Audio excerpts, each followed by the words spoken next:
Assalamualaikum warahmatullahi wabarakatuh. Perkenalkan, nama saya Dewi Hana Putri dari Pendidikan IPA kelas C. Nah, pada kesempatan kali ini saya akan kembali menggunakan simulasi Scratch, yaitu tentang gerak pada bidang licin dan gerak pada bidang kasar.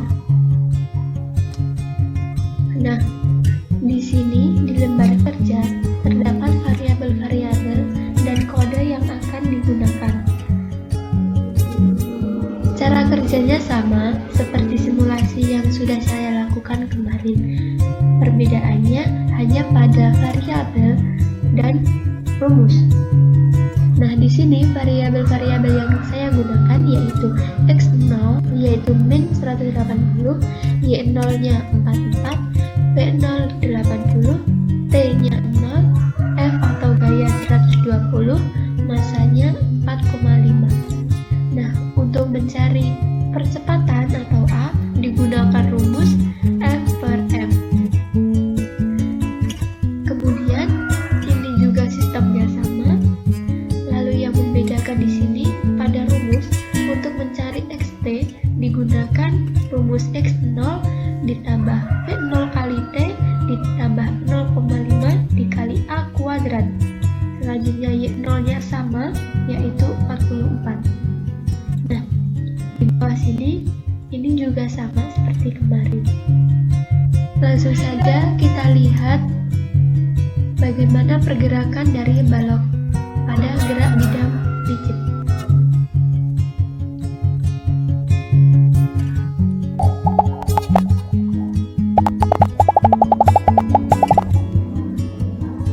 Nah, sebelum bahas ini, kita lihat dulu pada gerak pada bidang kasar.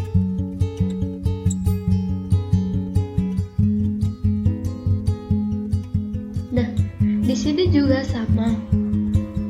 Yang membedakan yaitu variabel dan rumus.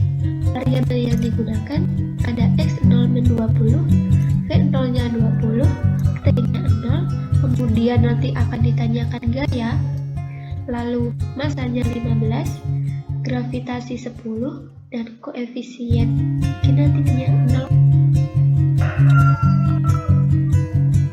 Lalu rumusnya di sini yaitu kita mencari gaya gesek kinetis.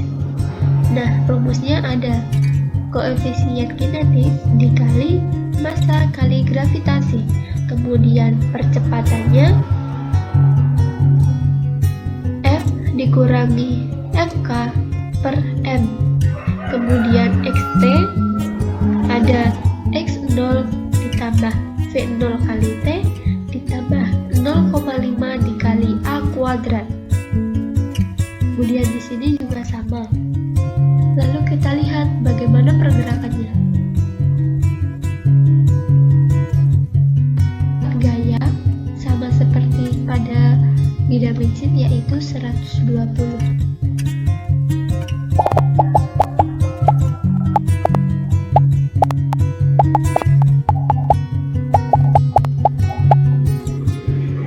Nah, seperti ini gerak pada bidang kasar. Kita lihat kembali pada bidang licin. Nah, ini berbeda ya titik-titiknya. Pada gerak benda di bidang licin, dilihat titik-titiknya renggang, lebih renggang pada di bidang kasar. Namun keduanya sama. Semakin ke kanan, titik-titiknya semakin renggang. Ini semakin. Begitu pula dengan gerak pada bidang kasar. Di sini juga semakin renggang, walaupun cuma sedikit. Nah, pada gerak bidang licin, titik-titiknya yang semakin renggang ini disebabkan karena adanya percepatan. Percepatan itu didapat dari rumus ini.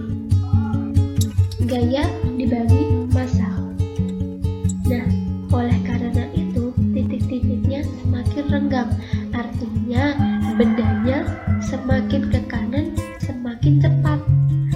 Kemudian di sini kita dapatkan juga waktunya 3,2, lalu XT-nya, percepatannya, YT juga. Nah, ini disebabkan karena percepatan. Kemudian pada gerak bidang kasar. Nah, di sini titik-titiknya semakin rendah, namun ini sangat rapat ya.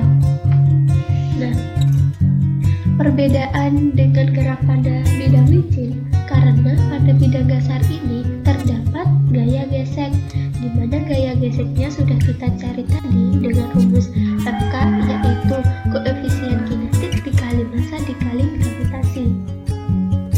Nah, karena ada gaya gesek, maka percepatannya dikurangi dengan gaya gesek tersebut, sehingga benda lebih lambat dan titik-titiknya di sini lebih rapat. Oleh karena itu, perbedaan dari gerak pada bidang licin dan pada bidang kasar di sini, yaitu karena pada bidang kasar terdapat gaya gesek yang mengurangi percepatan tersebut, sehingga benda lebih lambat dan